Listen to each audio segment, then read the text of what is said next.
Namilog ang mga mata nila sa plano niya at mabilis na tumakbo palabas ng opisina niya. Mama, i-date ka ni Daddy. Sikreto yun, Mig. Napakadaldal mo talaga. Sita dito ng dalawa. Napangiti na lang siya sa mga anak niya. Hindi pa rin siya makapaniwala na 5 ng mga ito. He's really getting old.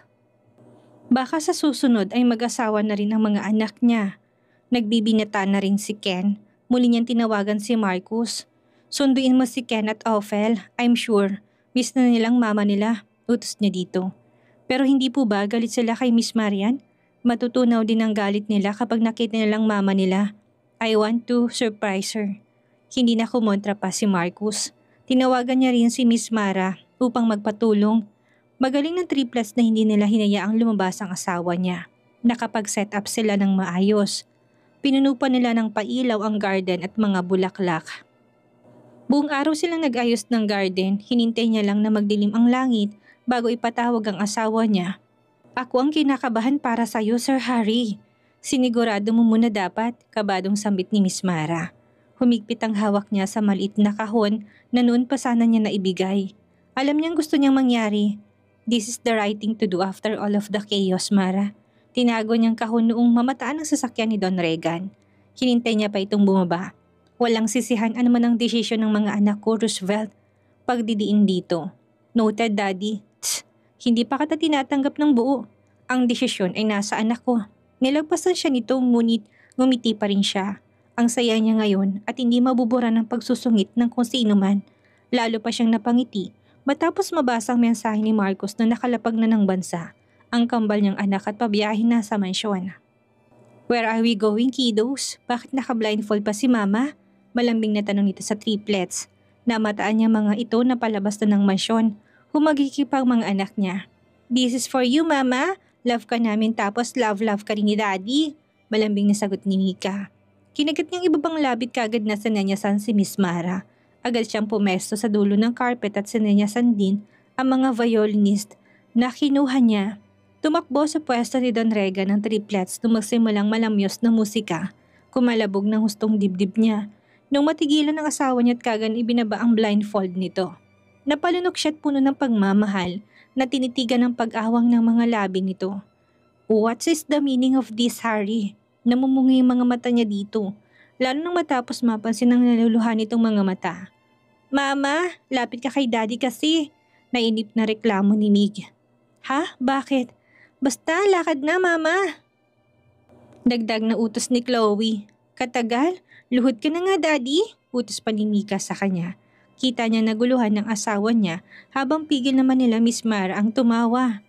Daddy, luhod na po! Sabay-sabay na sigaw ng mga prinsesa niya. Sinupil niyang ngiti at kagad na kinuha ang maliit na kahon sa bulsa niya. Kahit malayo pang asawa niya, lumuhod na siya. Binuksan niyang kahon upang makita nitong engagement ring na matagal na niyang tinago. Lalong umawang ang mga labi nito. Harry, mahinang sambit nito. Huminga siya ng malalim at buong pusong tinitigan ng asawa niya. This should have done. 5 years ago, Kitty. Will you marry me again? Natigil siya ng patakbong lumapit ang isang tauhan niya. Sir, naambush pong sinasakyan nila Marcos. Kasama ang kambal. Tarantang imporma nito na kinalamig niya at kinahulog ng singsing. Sinong naambush? Biglang lapit ng asawa niya. Napayuko ang tauhan niya.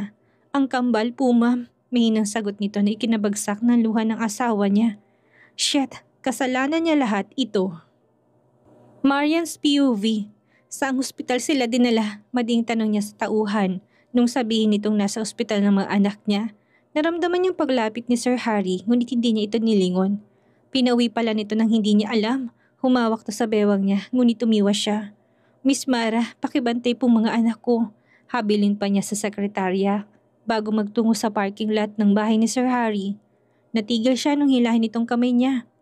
You're doing it again, ignoring me. Pagdidiin nito, hindi siya umimik, ayaw naman niyang magalit at sisihin to. Sadyang gusto niya lang makita kagad ang mga anak niya kung okay ba sila o kung paano ba. I'm just worried. Mali ko ba kung anong ginawa nila sa mga anak ko? Muntik pa siyang pumiyok. Imbis na sagutin siya, ay muli siya nitong hinila sa sakyan nito at pinabuksan siya ng pinto. Agad siyang pumasok at kagad na nag-ayos ng seatbelt. Walang nagsalita sa kanila.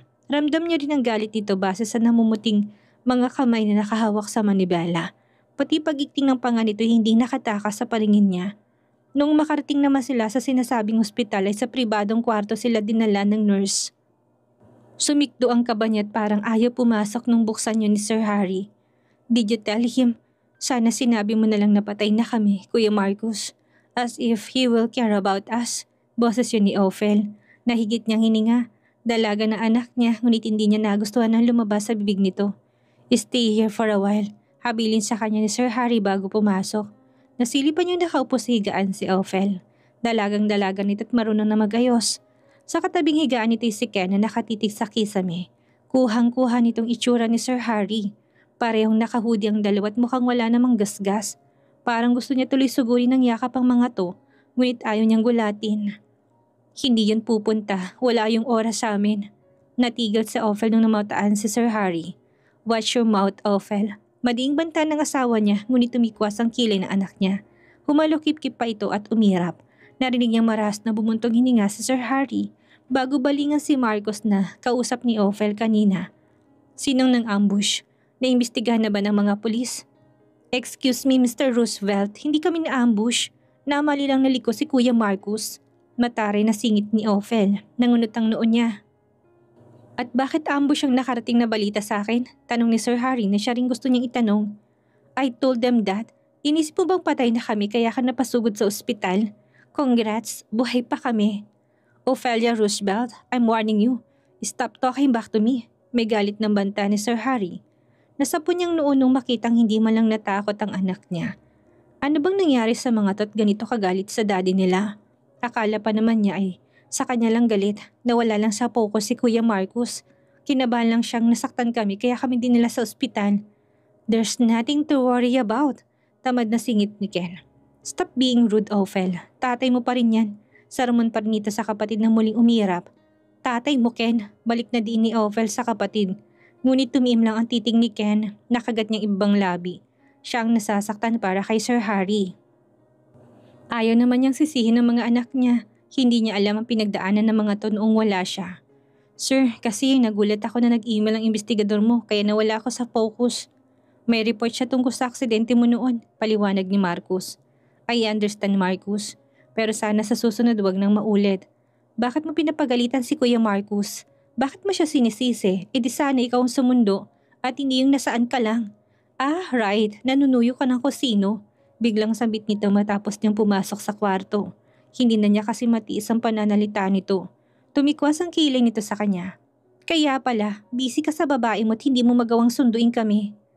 Ophelia, at least, have some respect to your father. Mahinang sermon niya sa anak. Kumunot noo ito. Excuse me, sino ka ba? Parang tinusok ng karayom ang puso niya. Napalanok siya at napasulyap kay Sir Harry na galit na nakatitig sa anak nila. She's your mother. Huwag mong bastusin ang mama mo. Mother? Matagal na akong walang mama. 5 taon na nga eh. Malamig na sagot nito. Natutup niyang bibig, naramdaman niya rin ang pagkabig ni Sir Harry sa bewang niya. Pero parang manhid ang anak niya at bumaba pa sa higaan. Tara na, Kuya Marcus. Ihatid mo na lang kami ni Ken pa uwi. Nilagpasan sila nito. Sumunod si Ken dito na hinabol niya pang braso. Ken, not now, Mama. Pagod na sambit nito. Nagtubig ulit ang mga mata niya, at least tinawag siya nitong Mama. Sapat na yun sa kanya. Sir, isasend kong email sa inyo. Baka pwede na natin gamitin yan para mahuli ang may pakana ng aksidente nyo. Lalabas na rin sana si Marcos ngunit napabalik pa. Sir, doon na lang sila sa sasakyan nyo baka mawala ulit ako sa focus. Tinanguan ito ni Sir Harry bago siya niyakap. Tahimik siyang umiyak sa dibdib nito. Nasaktan na siya sa simpleng salita ni Ophel. Paano bang asawa niya na nakatanggap ng matatalim na salita mula sa anak nila? Nagtatampo lang siya sa'yo, Kitty. Soon she will talk to you nicely. Pampalubag loob nito. Pero sa'yo, galit na galit siya. Mahinang sambit niya. Mawawala rin ang galit niya. I'm just thankful that they are safe. Hush now. Hinalikan pa nitong mga mata niya. Nasira ang proposal mo dahil sa fake news, Sir Harry. Nakalabing sambit na niya. Marahas tong bumuntong hininga. Baka sinabihan sila ni Marcos kaya ganun ang ginawa. Ayaw ba ng mga anak nila na mabuo ulit ang pamilya nila? Tumingala siya dito. Sayang at hindi man lang siya nakasagot at mukhang wala sila sa lugar para sabihin ang sagot niya. Let's go. Magagalit ang unang prinsesa mo kapag nagtagal tayo dito. Pinagsalikop nitong mga kamay nila, mahigpit din siyang humawak dito. Ayaw na niyang maghiwalay pa sila. Lahat ng problema nila dapat isabay nilang harapin. Pagpasok sa sasakyan, naroon na sa loob ang kambal. Nakapikit si Ken na nakasandal sa upuan habang si Ophel nakatingin sa labas ng bintana. We can have dinner first. Baka nagugutom na kayo. Anyaya niya sa mga to habang si Sir Harry pinaandar na sasakyan. No thanks, I'm full. Natigil si Ophel nang tumunog ang tiyan nito. Agad nang mulang mga pisngi nito kaya't sinupin niyang ngiti. Liar, na-miss niya ang luto mo mama, asar ni Ken. Buisit ka Ken, hindi yun totoo, tanggi ni Ophel. Nagkatinginan sila ni Sir Harry. Pinisil nitong palad niyang hawak nito, pinigil niyang mangiti. Nag-stop over sila sa isang restaurant. Sobrang tahimik nila sa pagkain, hindi niya maiwasang panoorin ang mga anak niya. Hinahagod ni Sir Harry ang bewang niya, pampakalma. Siguro dahil hindi na siya kinausap ng dalawa kahit noong makauwi sila. Tulog na rin ang triplets. Tingin mo, gaano sila katagal na magagalit? Tanong niya kay Sir Harry na nasa kama na at nasa kandungan ng laptop. Siya ay katatapos lang maligo, sinara nito ang laptop at tinabi sa mesa. Agad siyang pumaloob sa bisig nito noong idipan nitong braso. Agad siya nitong niyakap at inamoy ang buhok niya. Hinayaan din siya nito sa itaas nito. Parang nawalang pagod niya ngayong yakap nito. I don't know, gaano ka ba katagal na magtampo? Ako kasi mabilis lang, gumisi pa to. Hinampas niya ito sa tiyan. Matagal nagtatanim ng galit, namana ba ni Ophel? Mali siyang natawa sa sariling tanong, ngunit nakagat ang labi sa titig ni Sir Harry. Wala pang isang minuto nagdikit ng mga labi nila. Hindi siya sigurado sa oras na tulog nila, ngunit sabay silang nagising sila kinabukasan sa malakas sa tili. Sino kayong mga duwende kayo? Lubayan niyo ako! Sigaw yun ni Ophel kaya't napabalikwa sila ng bangon. Shoo! Shoo! Sigaw pa nitong muli. Napasok ba tayo ng mga engkanto? Kabadang tanong pa ng asawa niya. Mabilis silang nagsuot ng roba at patakbong lumabas. Nasa tapat na rin ng pinto ni Ophel si Ken at nakahalukip-kip habang nakatingin sa loob ng kwarto. Kamukha mo siya, Mig! Sigaw ni Chloe. Hindi, kamukha siya ni Mika. Sagot ni Mig. Ah, si Chloe yung kamukha niya. Balik na sagot ni Mika. Otomatiko silang natigil sa boses ng triplets na nanggaling din sa kwarto ni Ophel. Pagsilip ay tumatalon sa kama ni Ophel ang tatlo at minsang naapakan pang ate nila. Tumigil nga kayong tatlong bulilit. Hindi ko kayo kamukha. Saang lupalop pa kayo nanggaling? Stop! Ken, help! Sigaw ni Ophel bago pigilan ng tatlo. Pilit itong niyakap ang tatlo at binagsak sa kama. Nangunot noo pa ito nung matitigan ng triplets. What the heck? Singhap pa nito. Inosenteng kumurap ang triplets. Sino ka po? Ano pong ginagawa mo dito? Alam ba ni mama ko nandito ikaw? Tanong pa ni Mika. Mama mo? Anong... Ken, do you know them? Muli na naman, itong natigilan nang makita sila sa pinto. I guess mga kapatid natin sila, Ophel. Tamad na sagot ni Ken. Naikinangangan ni Ophel. Akala niya nakuha nitong sinabi ni Ken, ngunit parang nasaktan pa itong tumitig sa kanya. Nakinagulat niya. Nagkaanak kayo sa iba? Nasasaktan tanong nito sa kanya bago lumingon kay Sir Harry. At tinanggap niyo naman, Daddy? Inis at naiyak nitong tanong sa ama na tila nasasaktan to para kay Sir Harry. Masama ang titig ni Ophel sa kanila ni Sir Harry nung magtipon sila sa sala. Si Ken ay nakasandal sa sofa at lipat-lipat ng tingin. Sa kanila, ang triplets ay nasa kandungan ni Sir Harry at inosenteng nakatingin sa kambal. Di kami bad, Daddy? Sigaw siya ng sigaw. Nakalabing reklamo ni Mika. Gulat kami, may girl sa room na yon. Gusto lang namin mag-play sa kanya, katuwiran ni Mig. Tapos nasigaw na siya. Ayaw niya mag-play sa amin. Malungkot na dagdag ni Chloe. Kita niyang napairap si Ophel sa tatlo. Umiikot eyes niya. Bad siya, Daddy. Asik ni Mika. Napabuntong hininga siya nang kumunot noo si Ophel. Can I talk to them? Bulong niya sa tenga ni Sir Harry. Yumuko pabalik ang asawa niya, humalik pa sa pisngi niya. Sumigaw ka kapag ayaw makinig ni Ophelia. Bulong nito pabalik bago tumayo tinawakan sa kamay ang tatlo. No, dito lang ako sa tabi ni Mama. Away-away siya. Nagpabigat pa si Mika at ayaw sumama kay Sir Harry. Kaya't binuhat na ng huli. Gagawan ko kayo ng pancakes. Ayaw niyo ba? Suyin ito sa triplets. Gusto, Daddy! Sabay-sabay na sigaw ng tatlo bago sila tuluyang magpunta sa kusina. Tumaas ang kilay ni Ophelia nang maiwan silang tatlo sa sala. Pinaako mo kay Daddy ang mga anak mo sa iba? Hinanakit nito samantalang si Ken noong walang imig at mukhang makikinig lang. Kapatid niya sila. Buong kapatid. Hindi ka naman buntis nung iwan mo kami. Tinitigan niyang mabuting anak. Pansin niyang sakit na dumaan sa mga mata nito. Para na naman tuloy pinipig ang puso niya. Buntis ako, hindi ko lang nasabi sa inyo. Gusto ko kasi sana kayong isurprise, lalo na kapag nagising yung daddy niyo kaya lang. Kinulong ako sa mental ni Karil. Halos hindi siya makahinga sa huling salita. Nanariwang alaala niya sa nangyari. Kumurap siya nung halos maramdaman ng pangingilid ng luha niya. Madiin ang titig ni Ophel. Liar, iniwan mo kami. Hindi ka bumalik. Paano nga ako babalik kung nasa loob ako ng mental hospital? God knows, I tried everything to come back. Paglabas ko naman, sinama kayo sa ibang bansa. Bantay sarado kayo't galit sa akin ng daddy niyo. Akala niya sumama ako sa matandang mayaman, which is not true. Daddy ko yun at lolo niyo. Tuloy-tuloy niyang paliwanag kasabay ng pagbagsak ng luha. Tingin niyo ba talaga kaya ko kayong iwan? Walang naniniwala sa akin na hindi ako baliw. Ang gusto ko lang noon makalabas at bumalik sa inyo. Umiwas ng tingin. Si Ophel ngunit hindi nakatakas sa paningin niyang pagpunas nito ng luha. Nilason mo kami, sabi ni Yaya Melissa. Singit ni Ken. Nasasaktan niya nilingon ng anak. Do you really think I can do that, Ken? Nangihinang tanong niya. Hindi umiwas ang tingin si Ken. No, Mama. Mahal mo kami kahit nung tayong tatlo lang. Bumagsak ang luha nito kaya't mahina siyang napahikbi. Bumagsak din ang tingin nito sa sahig. Gusto ko yun, yung tayong tatlo lang. Walang malaking problema. Pag-amin nito. Kasalanan ni Daddy na nagkahiwa-hiwalay tayo.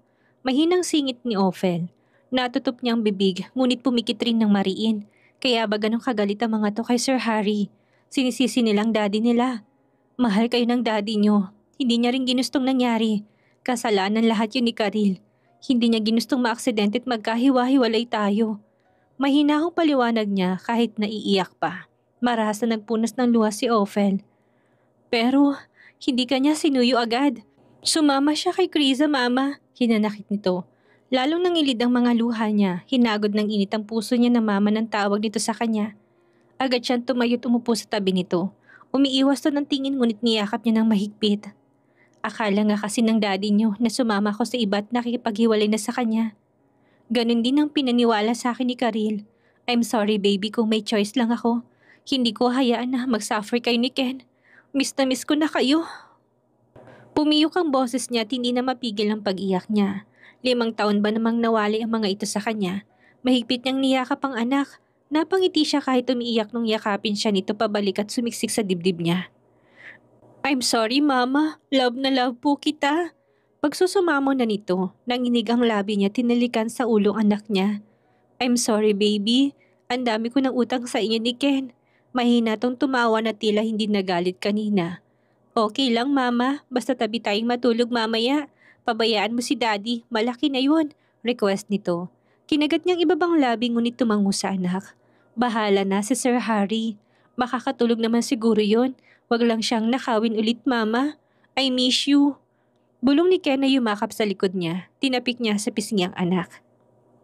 Kapag nag-boyfriend at girlfriend kayo, ipapakilala na muna sa akin, ha? Biro niya sa mga to. Mama, hindi pa kami high school. Reklamo ni Ophel na kinatawan nilang tatlo. Nung humupang tawanan nila tumiwalay sa kanya, ang kambal ay humugot siya ng hingang malalim. Please, huwag na kayo magalit sa daddy niyo. Respect and love him. Mahal kayo nun, ha?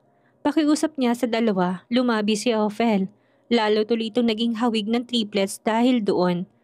Hindi na ba lalapit sa kanya si Karil, Mama? Mabilis siyang umiling. Hindi na. Nasa mental hospital na si Karil. Namilog ang mga mata nito't natutup ang bibig. Did you put her there? Bulong na tanong nito. Nilagay niyang hintuturo sa mga labi niya upang sumenyas na quiet lang to. Bad, Mama. Asar pa sa kanya ni Ken. Bakit ba? Kulang pa nga yun. Ngumisi si Ken. Alam ni Daddy. Alam niya. Kampi siya sa akin. Sandali, pinagtatanggol niyo ba si Karil? Pinanikitan niya ng tingin ng dalawa. Ngumisi si Ophel. No, Mama. Hindi lang ako makapaniwalang. Ginawa niyo po yun. Wala pala kayong believe sa mama niyo. Ipababalik ko nga kayo sa abroad. Natigal siya nang yumakap sa tiyan niya si Ophel. Joke lang, Mama. Pero ang dami ng triplets. Paano niyo ginawa? Pangaasar nito. Ophelia Roosevelt. nagtitimping bigas niya sa pangalan nito, ngunit humalakak ito at bigla na lang tumakbo sa kusina. Tatanungin ko na lang si Daddy, sigaw pa nito. Humalukip-kip tuloy siya. Ninisihan pa siya ni Ken. Magdadagdag pa ba kayo, Mama? Baka quadruplets na lumabas. Asar din ito. Hoy, anong quadruplets? Ewan ko sa daddy niyo kung gusto pa niya na anak pero wag na. Ang dami niyo na. Lalo lang umis yung anak niya. 7 o 9 ang hula ko, Mama. Anong 7 o 9? Lahat ng anak yun ni Daddy. Kasama kami ni Ophel at ang triplets. Dagdag pa niya. Kennedy Roosevelt. Chechinilasin kita dyan eh. Asik niya na kinatawa nito at iniwan din siya sa sala. Naningkit tuloy ang mga mata niya sa dalawa nung sumunod siya sa kusina ay kita na niyang nakayakap na si Ophel sa daddy nito habang si Ken nililibang ang triplets. Binibigyan nito ng mukhang mga pancakes. Cute-cute kuya, papuri ni Mig sa ginawa ni Ken. Kuya namin ikaw, ang big mo po, humagikik pa si Mika. Yung girl na may ikot mata, niyayakap si daddy. Di ba bad yun kanina? Tumalim pang titig ni Chloe kay Ophel. Napasulyap tuloy siya kay Ophel. Nakasiksik ang mukha nito sa bewang ni Sir Harry. Hinahagod naman ang likod nito ni Sir Harry. Napahilig siya sa padar at pinagmasdan ng mga to. May mahihiling pa ba siya? Dati, Tita Alma niya lang ang kasama niya sa buhay. Simula noong mamatay ang mama niya pero ngayon may 5 na siyang anak at asawa pa. Mama, bakit ikaw tayo lang dyan? Look, oh, ganda gawa ni Kuya. Tinaas pa ni Mika ang plato niya. Napalingon tuloy sa kanya si Sir Harry. Kita niyang namumulang mga mata nito. Kitty, tawag nito sa kanya. Si Daddy, crybaby mama, asar ni Ophel. Paano bumait ng Ophel ko? Balik na biro dito ni Sir Harry. Napalabing anak niya, lumapit tuloy siya tinaplos to sa pisngi. Sobrang bait ko, magbabantay na ako ng triplets. Sarkastikong bigkas nito. Mahina siyang natawa at hinayaan tong lumapit kila Ken. Agad siyang niyakap ng asawa at humalik sa ulo niya. Thank you, Kitty. Bulong nito sa tenga niya. Mas niyakap niya to. Yung email mo, buksan mo na. Paalala niya dito. Umungol ito ng protesta. Pwedeng bukas na. Gusto mo pa bang makataka siya? Tinaasan niya ito ng kilay. Wala tuloy itong magawa kung hindi sumunod. Hinila nga lang din siya sa opisina nito. Sumandal siya sa mesa ngunit tinigwas ang kilay nito. Sit here, Kitty. Tinapik pa nitong kandungan. Dito na lang ako. Then I won't open the email. Hamon nito, umirap siya to lang magawa nung hilahin siya nito muli at ibagsak sa kandungan nito. Yumakap ang braso nito sa bewang niya at ang baba ay sumandal sa balikat niya. Siya ang kinakabahan sa pagbubukas nito ng email. Ngunit naramdaman niyang marahas na paghinga nito matapos mabasa ang report ng investigador. That Albert, he will go to jail. I swear. Marahas na bigas nito nung mabasang pangalan na nakalagay sa report.